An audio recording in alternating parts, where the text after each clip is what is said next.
Medicare, Medicaid, and most major private insurances. For our self-pay patients, we have a sliding scale discount program available. Our health centers have qualified providers and staff striving every day to provide the best quality of care to our patients. Services offered are family medicine, behavioral health services, telepsychiatry, and pediatrics. We have 4 area locations. Look up the Health Center Southeast Texas online at hcset.com.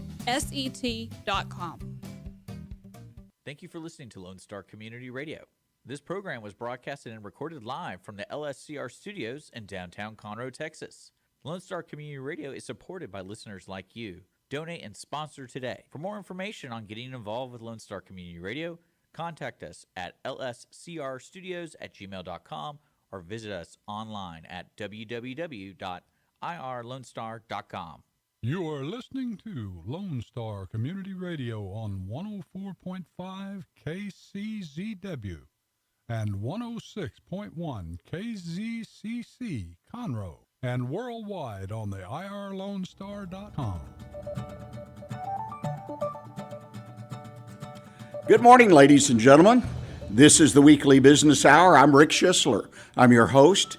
I'm a Silver Fox advisor and also the founder of OneBestConsult.com. I want to thank you for joining us today. I think we have a wonderful program lined out for you, and I hope you'll sit back, grab your pad and pencil or your computer, get ready to take some notes, because hopefully we're going to provide information, as we always try to do, that you can use in your business today. Always like to start off each program with what I call my first question of the day.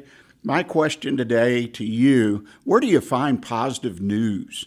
I mean, there are so many things going on in the world around us, and there's so many sources to hear about it, to learn about it, that many people are frustrated. They can't find positive news, at least not outside their home. I've got a couple ideas. The first place I find positive news, I look in the mirror and I talk to myself, not out loud, but I talk to myself and think about the blessings I have, think about the businesses, the people I'm working with, the people I'm supporting, my family, and I build my own daily news of positive news. Now, this is somewhat psychological, but I think it is so important for those of us, particularly as business leaders, people who own their own business, to have a positive outlook regardless of what's going on around us. The second thing I like to do is I look for positive, upbeat people. I try to associate with people, groups that are typically positive, that have good things to say about people, that don't take the latest news and try to drive a point, no surrender, this is the way it's got to be. Look for positive people. Let them be part of your life. Seek them out. Spend the time and effort to join groups. There are a number of groups out there, business groups. Look for the positive groups. And last but not least, I seek God's guidance. I seek His guidance because He's blessed me. And if I sit and I pray to Him and talk to Him, it's always good news. So today, if you haven't already done it, find some positive news in your life. It's all up to you. Nobody else is going to do it for you. Well, the Weekly Business Hour is where Montgomery County and businesses throughout the world come to talk about the latest in business news, business ideas, ways to improve your business, and we ask you be a part of those conversations. And the way you can do that, drop me an email. Ask me a question about the show. Send me a question for our guest. Make a comment about the show. We like to have conversations with our listeners. Easy to do. Just drop me a line at onebestconsult@gmail.com. That's the number one, bestconsult@gmail.com. Love to hear from you. Oftentimes, we even take some of those questions and make them part of the program. The other thing I failed to mention, I need to tell you, if you'd like to watch the show as well as listen to it, you can do that live on YouTube, Facebook. Just go to the page, The Weekly Business Hour, click on it, and you can watch as well as listen to the program. Well, without further ado, let's get into our favorite part of the show, and that's talking to our guest. Always wonderful to have guests, and in this case, we've got somebody that's bringing a lot of experience and a lot of wisdom to the table, and I look forward to a great conversation. Victor Escalante, he's a business principal consultant and coach, and we're going to talk about all things business. Victor, welcome to the show. Thank you very much, Rick. It's happy to be here with you and your listeners. Well, Victor, as I like to start off with any guest, give you a chance to introduce yourself. Give us a little bit of background, your business background, all that experience that you have. I mean, we probably could talk about that all day, but just give us the thumbnail sketch, if you would. I'm going to give you the quick and dirty story. I have a long history of working in sales and business development. And by age 25, I was already an encyclopedia, a walking encyclopedia of motivational books, all the classics, Zig Ziglar, Brian Tracy, you name it. I already had them all in my head. And I came across a emerging field in '85 called neuro-linguistic programming. Neuro-linguistic programming is the science of how to run your mind. You know how you talked about how it's hard to be positive in this world? Did you know that every day we have about 60,000 thoughts per day, and 90% of those thoughts are the same ones day in and day out, day in and day out? That's the programming that we carry. And so I found out that through learning to use my mind, because your mind didn't come with an owner's manual, I could produce any result that I wanted by being very focused and having the right strategy to achieve my outcome, and the rest is history. Well, that's amazing. So back in '85, boy, that's been some years ago. That's been a long time, yes. Well, tell me a little bit about that program. I mean, as far as involvement, I think you mentioned that Tony Robbins was someone that developed that program as well. And no, Tony Robbins was exposed to neuro-linguistic programming, and he was taught by one of the developers. There was two gentlemen. There was Richard Bandler, a mathematician and a Gestalt therapist, and John Grinder, a linguist, and a specialist in modeling. And so what they did is they modeled the best communicators at that time, primarily in the field of psychotherapy. And so they developed a systemic way that you could teach the methodology of someone that had practiced all their life, and in 1 week or less, the students were producing similar results. That was through the modeling of what they were doing.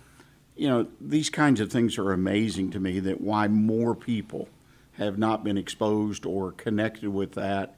And you and I both know, like so many things in life, there are people that are really good, in this case communication, others aren't. Most of us, I mean, we're somewhere in between, but, you know, a good communicator, they stand out.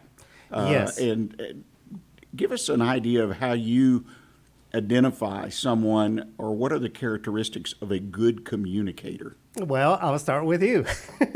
I used to teach profiling at the police academy in El Paso. I taught detectives and interrogators how to profile individuals and how to cross-examine on the witness stand. And so for you, you're the kind of person that is feeling-oriented. You're the kind of person that gets a feeling about someone right from the get-go. You either like them or dislike them, and you may not know why you dislike them, but that's because you're very visceral. You process a lot of information in feeling-oriented terms. And so in your mind, you're always processing kinesthetic predicates. Without getting too nerdy and technical, it's basically how you manage your feelings. We're capable of managing 750 feelings. And so the average person doesn't know what all the range of feelings that they have, but that the superachievers, they've developed and honed the ability to use their feelings for a specific outcome. That's where we get into emotional intelligence. You know, this almost sounds like a craft to me. It's like it is. It's a craft. science. It's actually a science. That is just amazing that people are able to do that. And like always, I guess you could say, in any other field or where someone stands out as being really good, yes, they have crafted that. Yes. You know, they may have been born with some abilities, but they took those abilities and refined them. They say that it takes 2,000 hours to become a master at anything. So over the years, I've developed 3 masteries, which is writing and communication. I was a gifted, natural-born writer as a kid, and my teachers saw that in me, and so they encouraged me to be a writer, so I became a writer. I'm also a photographer because I love photography. So in media, I excelled at that and became an award-winning photographer. And of course, neurolinguistic programming for applications in media, in corporations, and personal development. You mentioned media. That is something that, to me, is for the small business, is something that seems like it's out of their reach. Yes. I mean, they know about advertising. A few of them understand marketing versus advertising, say, but the media, and there's so many different kinds of media today and ways to reach customers, prospective customers. What's your advice in general to the small business person, small business owner about utilizing media and becoming aware of it? Excellent question. My advice to every small business owner is you need to have a Google page, a must. You need to have a Google page, and you need to get your customers to write reviews of your product or service because, let's face it, we don't have the time to get recommendations. And I have gotten a lot of business as a result of people going to my webpage and seeing the reviews that are all organic. They are real legit cases. And people say, if this is what people say about you, then I want to hire you. So it doesn't cost anything other than time. Create a Google page, okay? What's good about that also is through Google Maps, people can find you. So invest the time to create a Google page and spend time on it. I would be happy to work with anyone to show them how they can do this if they haven't already done it. They also need to have a web footprint, a digital footprint of their business through social media. And of course, that's a whole nother animal that requires that you think like a media company, and you put out news about everything that you're doing. Another great idea is write a press release. And with today's technology, you can Google press release writing, and there's even templates out there that you can just insert your information, your specifics, and send it out to media, because media is always looking for stories about businesses. And so if you have an anniversary, write a press release of how long you've been in business and let media know why they should cover you. So in the press release, make it newsworthy by providing how you did something for the community, and new products that you're launching. Is like you're going to get on the radar of media, and they may pick up your press release and publish it as is. Yeah, you never know. You've got to put it out there. You know, one of the things you mentioned is the Google page, and I will absolutely give check mark on that. When I go to shop or buy things or connect with someone to do business with, I do two things. This is me personally. I want to see what folks are saying about them. Yes. Recommendations these days I kind of skip over. Used to be a big deal. I know that. But then also the map, if it's personal, I want to do business with someone, even if I don't have to go to their business location. Yes. That's close in case I have an issue. Absolutely. Or I want to go by, need to take something back, whatever it might be. It's a comfort thing. Absolutely. But it's very, very important. I've seen studies that say that over 95% of the small business purchasing folks, business buyers, they go check you out on the web before they do business with you. Yes. So your media presence online needs to be put as a priority. And by all means, testimonials. Testimonials work great. If you have a satisfied customer, get them on video. Now with smartphones, it's like it doesn't cost anything to get a customer to tell the world why you're so good, why people should do business with you, and post it on your social media. Yeah, the video has really kind of moved to the forefront. And that's one thing about media. It's just changing. I mean, and I don't want the small business owner, they've got to run their business. Typically they wear many hats and feeling like, okay, here's another job I got to do.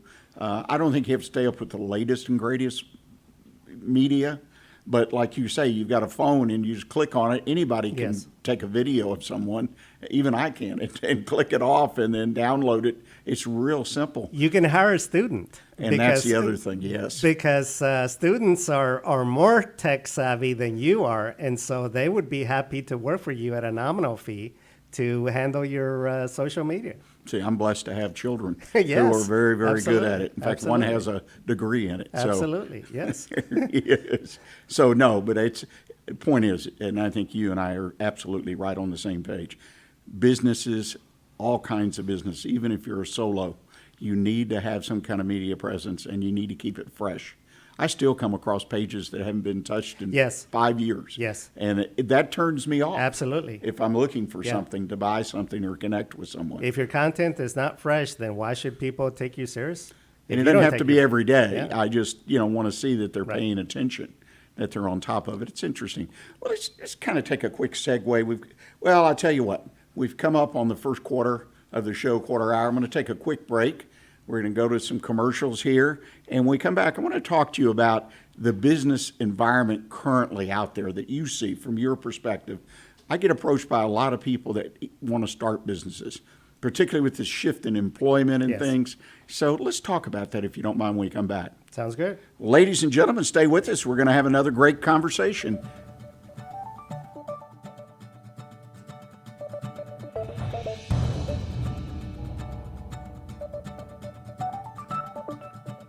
Our talk shows and music shows are looking for sponsors.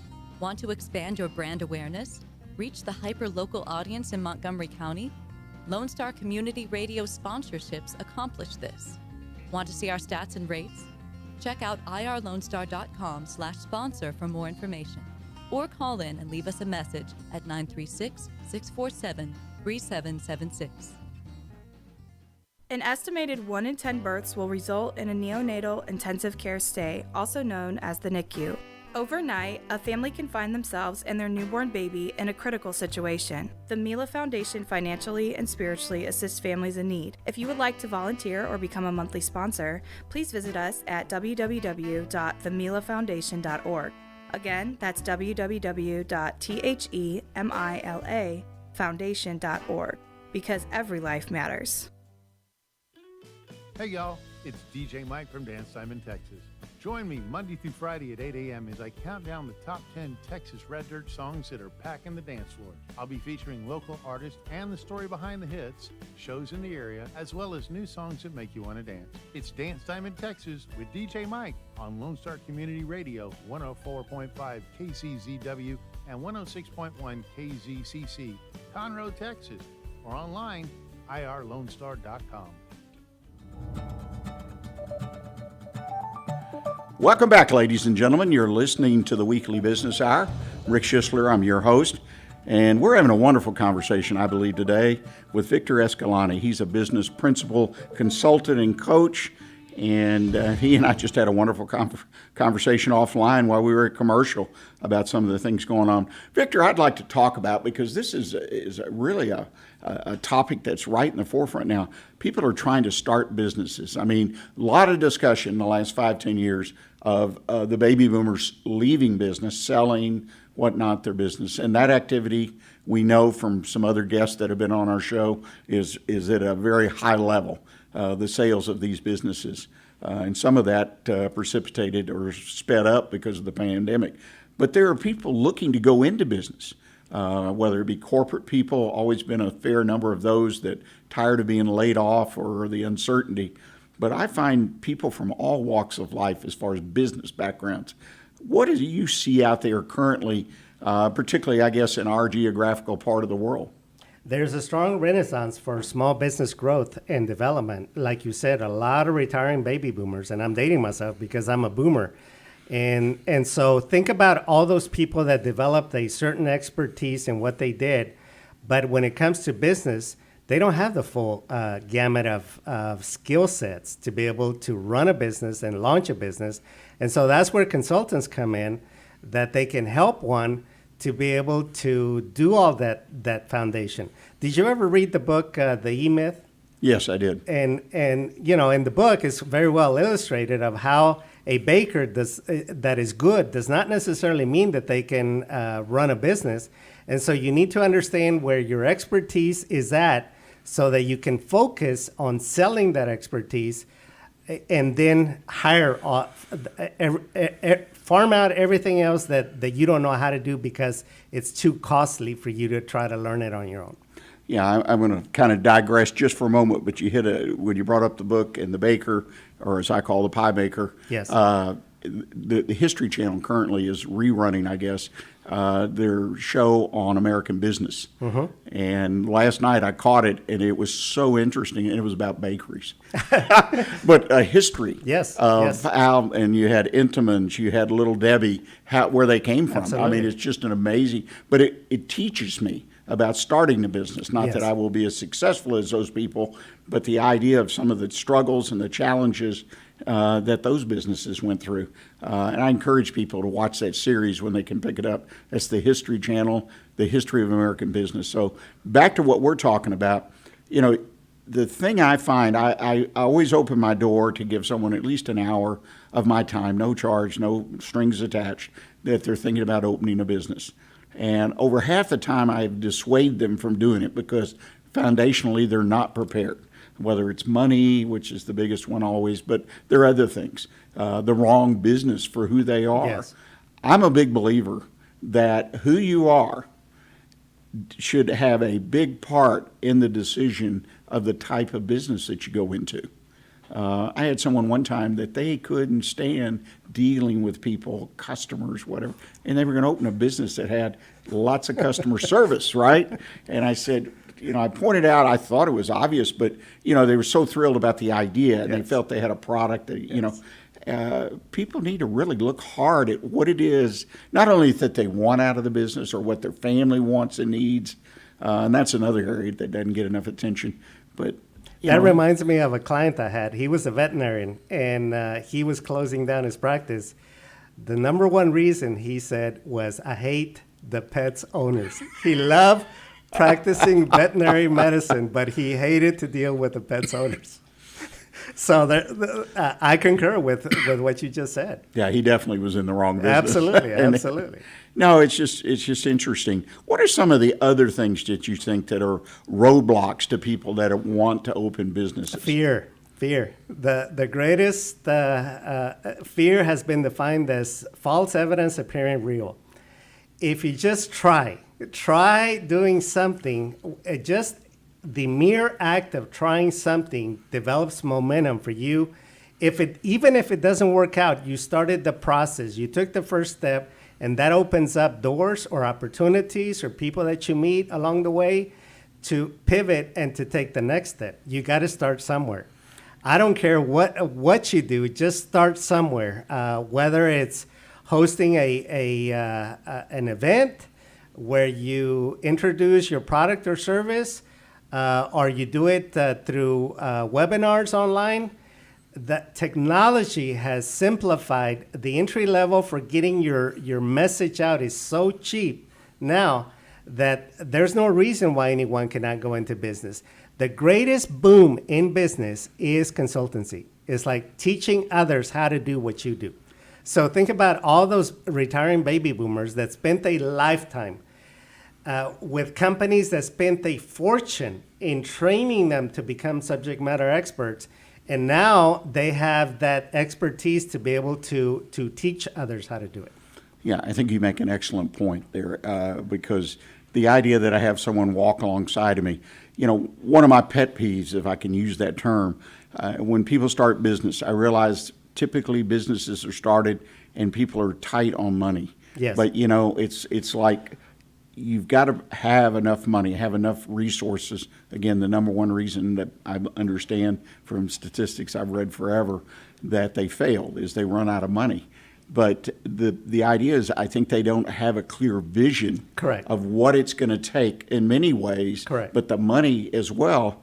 And people will say, well, I can't afford a consultant or a coach. I'm just starting out. I find it, it just breaks my heart because they need someone. You can go to SCORE. with a small business administration. I went to SCORE at one point in my life where a company wanted to sell me their business, and I took the financials, and the CPA at SCORE for free said, don't touch this business with a 10-foot pole. Because he says, Victor, you're going to be working longer hours, making less money, and having all the headaches because the company was highly leveraged. So go to get training at a Chamber of Commerce, SCORE office, your nearest SCORE office. Do something. Talk to other entrepreneurs and find out how they did it. Well, and you mentioned something great. You need to connect. When you start the business, yes, roll your sleeves up, whatever. Put your boots on. You're going to go in there and you're going to work, and you say, hard work. Well, that's an element or part of it, but not all of it. But the connection to raise up and say, well, I'm going to go to the chamber once a month or whatever and connect with people, not only to do business, but to network, like you say, and education opportunities. Yes. And you will find people like me that are willing to help you. I mean, I had a plan available to startups that was very inexpensive, and I was always on call anyway for all my clients. Right. And so because I just wanted to help them, I wanted their success. There are a lot of people out there, like you mentioned, yes, baby boomers who have found that success, and they've got the time and the experience, and they're there to help you. Yes. There's no excuse not to have some help, like you say. Absolutely. There's no doubt about it, and it's needed. People don't need to overlook it. What do you find to be the main challenge besides money when these folks start the business? You mentioned fear. We've gotten through fear, and I see that to step off. Yes. What is another area that you find that's just really a pitfall for people if they're not careful? They don't have a good strategy on how to do it. I agree. If you're trying to find a sunset going east, you're never going to find it. So you got to have the right strategy to know how to do it, because otherwise your best laid plans are not going to work out if you don't have the right strategy. Well, I 100% agree with you. I even tie it to having a plan, and I have a one-page plan because people they have the ideas, they've got all the energy, and it's amazing. They don't want to sit down. I say, let's just do one page. Now, you may expand it, whatever. Right. If you're borrowing money at a bank, which most startups can't do, right, they're going to want a 30-page plan. So it's kind of interesting, but you're right. You've got to have a way forward, not just have that product idea, that service delivery, or whatever it is. Yes. You've got to decide. The other thing I find, too, is sort of an extension of that, is what is my long-term goal? Why do I want to be in business? Not just to start, but what is my exit? That reminds me of the story of the man that he was lounging by the side of the river fishing, and he was just enjoying fishing. Maybe you remember the story. And some guy says, well, why don't you set a trot line so you can catch more fish? And the guy says, and what would that do for me? He says, well, you'll have more fish. And so he asked, and what would that do for me? He says, well, if you have more fish, then you can go out and sell them. And he says, and what would that do for me? He says, well, you'll have money to buy a boat so you can fish in deep waters. Anyway, he goes around and around and around, and finally he says, and what would that do for me? He says, well, you'll have time to go fishing. So the moral of the story is know exactly why you are doing what you're doing, because if you don't have a strong why, what's going to happen is you're going to give up prematurely before you can reach success. There are 4 stages of entrepreneurship. First, there is ignorant optimism, to where you don't know what you don't know. You have all the optimism in the world that you're going to make it. But as soon as you get into the business and you find out that people are not interested in your product or service, the entry level is high because you got to spend money on advertising and having the right branding. Then you get into realistic pessimism. That's when you get pessimistic about starting the business. You may even second guess yourself and ask yourself, what was I thinking of when I thought about starting the business? But you got to persist. This is where it takes grit. This is where you talk to other business owners. This is where you talk to other consultants to show you how you can get out of whatever mess you're in or stagnation, to give you the competitive edge to keep going forward, to make the necessary connections, to find the funding, whatever it is that you need, it's out there. Then you get into realistic optimism. That's where you realize that now with going in the right direction, with the right business plan, now your feet are on the ground. Now there's no more magical thinking. Now you know that it takes a lot of work, but you got the why pushing you forward until you can reach success. Yeah, that's great advice, and absolutely 100% on your side on that one as well. And I add a little caveat, which I have to. Another thing I find is make sure your family is on board. Yes. We all have family, Yes. whether it be a parent or somebody that is part of our life in some way. I had to learn that lesson because I was working pretty much 24/7, 7 days a week, and my wife had to put an end to that and say, family time is family time, and so weekends are off limits as well as business hours. So you got to take care of your family, because if you don't have family, what are you working for? What's your why? And if your spouse is not on your side, because you're taking a great risk to start a business. Yes. I mean, you in many cases you've mortgaged the so to speak, so it's important. And I find that lack of communication and people being on the same page, particularly in the beginning. Yeah. So if you tell your spouse what your dream is and you share dreams, if think about the synergism, the momentum that you can have by having a cheerleader next to you saying, "Go for it, honey." It's like this is your time. It's like you've worked all your life for the family, put them through college, put the kids through college. We have a house. But what is your dream that you never fulfilled? That now it's your time. So, yeah. And if you do so, I think it puts the family on a more solid footing in Absolutely. general. So Absolutely. It's good. Well, we're to the bottom of the hour. We need to take a break. If you're willing to stay around, I'd like to talk a little bit more in depth about coaching and some of the things, because you've got a deep background. And if you don't mind sticking around a little bit, we'll come back and touch on that. So, ladies and gentlemen, we're going to take a bottom of the hour break. And when we come back, Victor and I are going to continue this discussion. And I hope you'll stick with us, and we'll be right back with you.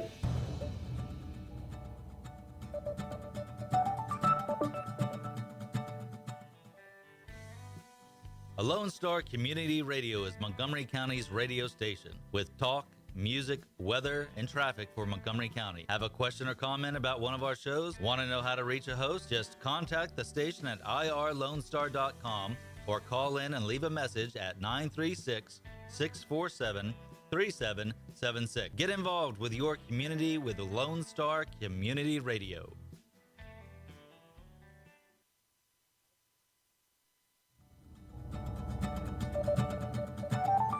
Welcome back, ladies and gentlemen. This is Rick Schissler. I'm your host, and you're listening to the Weekly Business Hour. Don't forget that a copy of today's program will be available as a video and podcast later on this week. You can pick it up at the website of the radio studio here at irlonestar.com or on onebestconsult.com. That's the number onebestconsult.com. Well, we're visiting with Victor Escalante. He's a principal coach. Victor, let's talk about coaching, because you and I kind of touched on it a couple of times in our conversation. We're on absolutely the same page. We believe that when people start a business, they need somebody offering guidance, accountability, things like that. Talk about your background in coaching. I mean, I know we talked about NLP, but let's talk about that a little more in depth. Talk to us about your background in coaching. Happy to. So I have a lot of executives that over the years, they've hired me to work with problem employees that they're very talented, but they're very corrosive to the organization. And so they bring me in as a coach to work with them, to polish them up, or to even get to the root cause of why they're so disruptive to the organization. Fortune 100 hired me to work with their CPA. She was very aggressive with a lot of her staff. And so what I had to do is I had to get her to the root cause of her aggression and to help her clear that inner anger that she had carried all her life, to be able to release it so that she could get along and be more cordial with subordinates.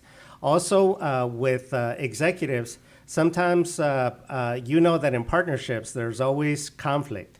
If I've only in my life I've only had one, I've seen one partnership that stayed together for many years.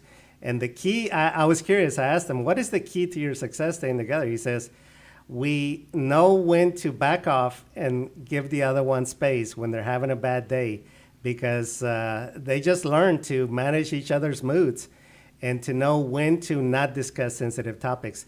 But with partners, I am brought in to mediate and to negotiate partnerships where there's a conflict of interest or there's a conflict of understanding each other.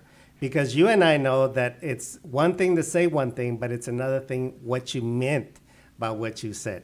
So another area of coaching is working with CEOs to help them to understand their employees. I have one company right now that I'm coached to the CEO and founder of the company.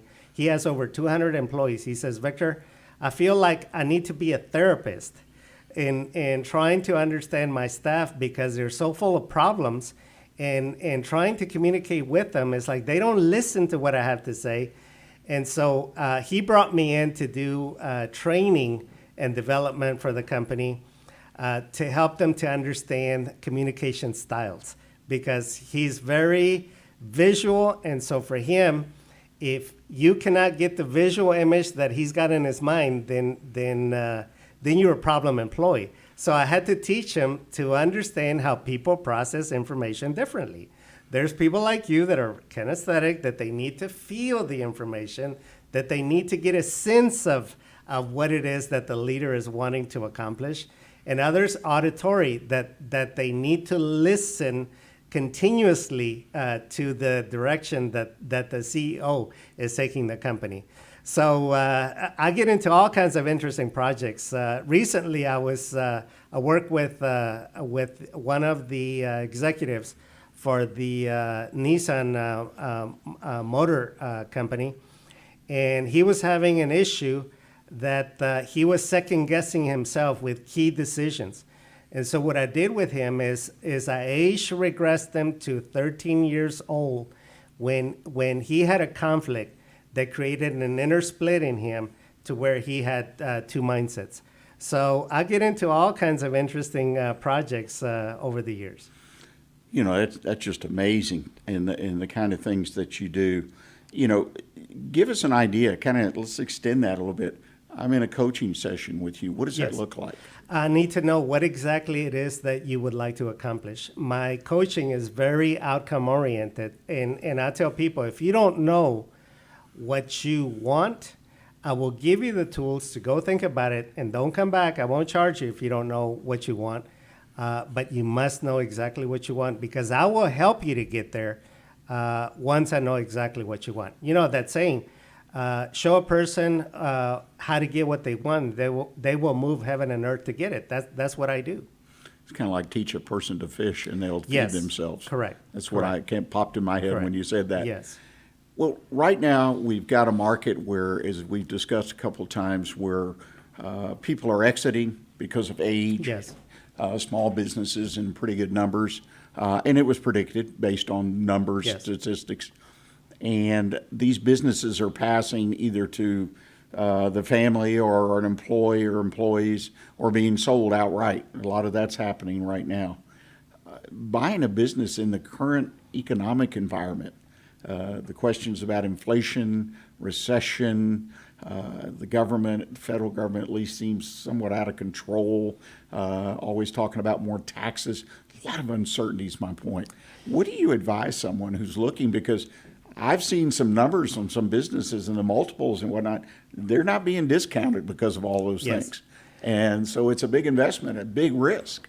What's your take on this? Rick, you and I know that in good times and bad times, people make money. Okay?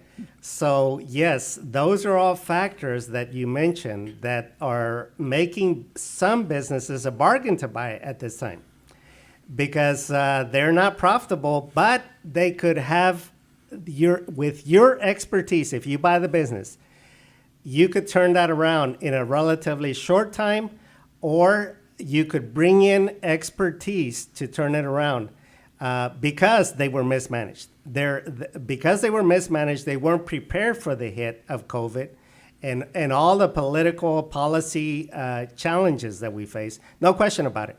High inflation, a lot of policies that are anti-business that need to be changed. But again, we've always gone through this. In good times and bad times, people make money and people buy and sell businesses. So don't be brought down by the doom and gloom.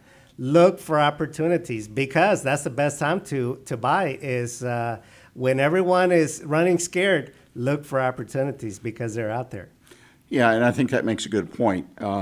It's an interesting environment because you've got these people that built up business over Yes. 20, 30, even 40 years or more. So it's their baby, so to speak. And again, the multiples I'm seeing that they're asking are, they're pretty darn high. Yes. But there's always going to be those that just want out. And I think the pandemic has made that market even larger. Yes. Because I'm just tired of it. Gosh, I hear that so much. I feel bad for the people that built a solid business and now they just want out. So there's a distress. There's an opportunity for a buyer to come in. There are businesses out there that they will buy owner finance because they just want out, but they will sell to the right person who will carry on in the legacy of the company and continue to expand and grow the brand. So there's always opportunity. You just got to look for it. Now, in current times, you may have to look harder, but they're out there. Yeah, I think the pandemic, though, has expanded that market where people want out. Victor, I had a business one time that I was working indirectly with another Silver Fox who was directly working the client. And these people built up a business to a point. They were ready to exit. Everything was right. And all they want to do, and you mentioned this, was someone to come in and carry on the business. Yes. They weren't looking for cash to any great degree. So we went through a 2.5-year process. Wow. Because they selected one, person came in, learning the business, only had 2 employees plus the couple, and so it was small. And it turned out there wasn't a good fit, so they found someone else. Yes. And that person, boy, by the time they literally drove off into the sunset, they had a half a dozen employees. Yeah. Because this guy was the right fit. Absolutely. And that's what they wanted. Yeah. They just wanted it to be successful. Absolutely. And give someone else a chance. A lot of boomers have businesses that the kids don't want the business. Right.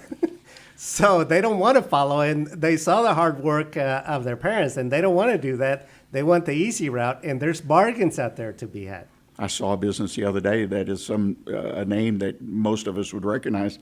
It was 4th generation. Yeah. Nobody wanted Right. in that generation, so the business was being sold. Right. Which is that rarely happens. If you Yes. get through 3 or 4 generations, usually Yes. it runs with it. Well, Victor, we're about out of time. I'm going to tell you, I've really had fun today. I hope you'll come back in Absolutely. the future and contribute because you've got a lot of great information, experience to share with our listeners. Now, if folks want to reach out to you and contact you and follow up on some of the ideas we discussed or just talk to you further, what's the best way for them to do that? I'm going to give out my personal number. That personal number is, even though it's a San Antonio number, I live in Houston. I'm home based out of Houston. It's 210-216-6915. And I'm going to also give you my business number. That's 713-992-8279. And I can be reached also through VictorEscalante.com. Real simple. Just like the restaurant, VictorEscalante.com. No relation. Well, again, thank you. And you mentioned you've got a special offer for I would our be listeners. happy. Yes, I would be happy in helping anyone that reaches out to me to give a 1-hour consultation. This can be done in person, or it can be done via Zoom. We all had to digitize, so I would be happy to do that for your listeners. Anyone that would like to talk to me about anything, any problem related to business or starting a business, I would be more than happy to help. Well, I deeply appreciate that, and I encourage anyone listening, almost anybody, to spend an hour of your time and get, if nothing else, get smarter. Yes. So it's a great opportunity. Again, thank you, Victor. Ladies and gentlemen, we're going to take our final break of the day, but before we do that, I want to let you know what I'm going to do in the next segment of the show. My One Best Consult tip of the week is entitled, Don't Mistreat the Folks You're in Business With. So please stay with us, and I'll be right back in a minute or two.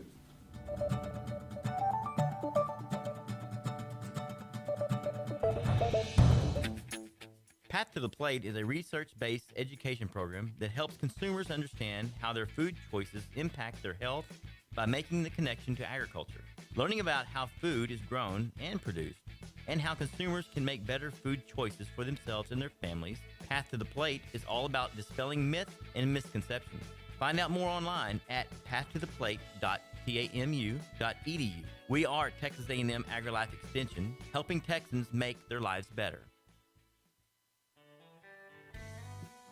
A Lone Star Community Radio is Montgomery County's radio station with talk, music, weather, and traffic for Montgomery County. Have a question or comment about one of our shows? Want to know how to reach a host? Just contact the station at irlonestar.com or call in and leave a message at 936-647-3776. Get involved with your community with Lone Star Community Radio. Hey y'all, it's DJ Mike from Dan Simon, Texas. Join me Monday through Friday at 8 a.m. as I count down the top 10 Texas Red Dirt songs that are packing the dance floor. I'll be featuring local artists and the story behind the hits, shows in the area, as well as new songs that make you want to dance. It's Dance Time in Texas with DJ Mike on Lone Star Community Radio, 104.5 KCZW and 106.1 KZCC, Conroe, Texas, or online, irlonestar.com. Have a legal question? Are you a resident of Montgomery County? Call 281-645-6344 to talk to a volunteer attorney from the Woodlands Bar Association. We answer the phones on the first Monday of every month at 281-645-6344 from 5 p.m. to 8 p.m. to provide general legal information and information about legal resources to Montgomery County residents. Our talk shows and music shows are looking for sponsors. Want to expand your brand awareness? Reach the hyperlocal audience in Montgomery County? Lone Star Community Radio sponsorships accomplish this. Want to see our stats and rates? Check out irlonestar.com/sponsor for more information. Or call in and leave us a message at 936-647-3776 with your questions. Get seen on TV, YouTube, and heard on our podcast, FM, and internet radio. Support your local radio station with Lone Star Community Radio.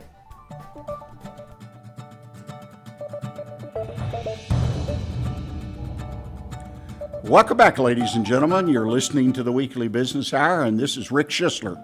I'm your host. I'm a Silver Fox advisor and the founder of OneBestConsult.com. Before we get started with our tip of the week, I wanted to mention to you that if you live and work and have a business here in Montgomery County area and you'd like to sponsor this show, sponsorships are available. Of course, the radio station itself is nonprofit, so you'll be contributing to the nonprofit through this show. Reach out to me if you'd like to. It's very simple to do it. It's very effective advertising because our listener base are small businesses throughout the Montgomery County area and beyond. So please contact me, Rick, at irlonestar.com. That's Rick at irlonestar.com, and talk to me a little bit about what we can do for you and your business as a sponsor of the Weekly Business Hour. Well, my thought for this week, or my tip for this week, is don't mistreat the folks you're in business with. We're all in business with people. We have employees. You may have a partner. We're in business with our suppliers. And it's not so far-fetched, perhaps, to say we're in business with our customers. Yet when you step back and review who you're in business with, you're going to find that there are people in each of those groups that mistreat you, that mistreat your business. And you've got to think about that. And on that list, by the way, and I failed to say it, is you. Don't mistreat people. Now, again, starting with your employees. I mean, there's a lot out there, particularly right now, where people are finding in many, many, many markets very difficult to find new employees, to hire. It's very frustrating. I read an article over the weekend about ghosting, if you're familiar, where someone takes a job, agreed to all the particulars, the salary, date to start, time to start, and then they just don't show up. And in some industries, that's running 15 to 20%. According to this article, of people are taking a job, agreeing to it, and then they don't show up the first day, they don't contact, they just disappear or ghost. It's a difficult environment.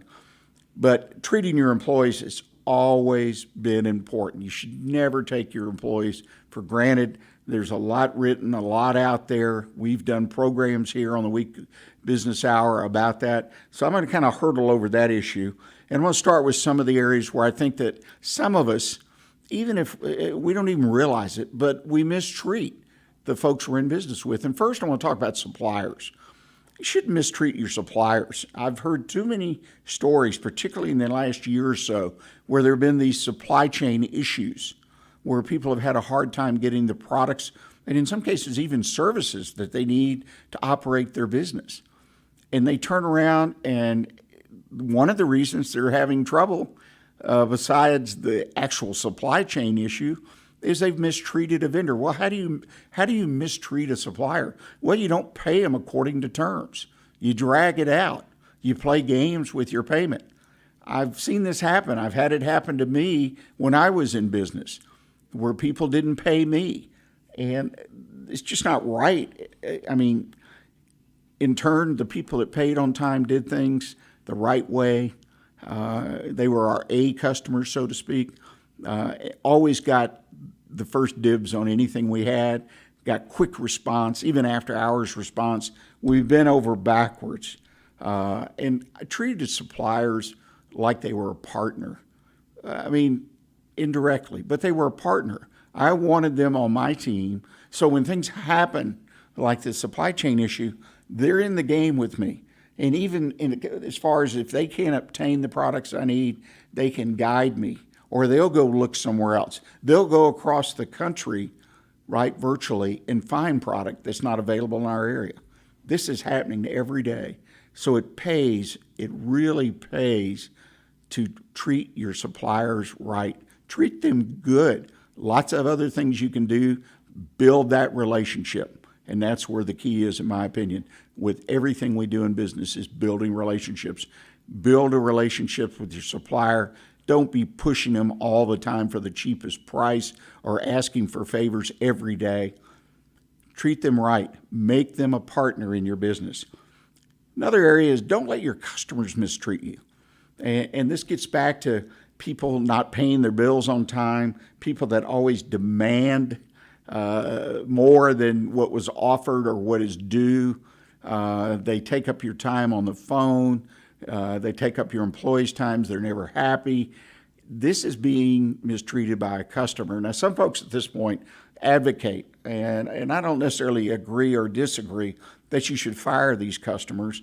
Another tack you can take, one you have to be kind of patient, is just change the pricing on these people that are mistreating you. In other words, if they drag out a payment 90 days, then add it in. Add in, don't call it interest. They just pay 10% more. Just raise your prices to them. That way they fire themselves. And you still have the business as long as you have it, and then they quietly, but they surely will go away because they'll find somebody cheaper eventually. So consider that. But don't let customers who mistreat you do damage to your business. Psychologically, they can hurt you. They hurt your employees. They can even hurt your reputation. Be careful. Be cautious with that. In turn, don't mistreat your customers. Now, this is pretty straightforward, right? Again, a lot of energy has been spent over the years and time talking about how to treat customers well, how to get repeat business and all that. And I'm not going to belabor the point, but be sure that you take those people, those A customers, and make sure they feel wanted by you. Do some extra special things.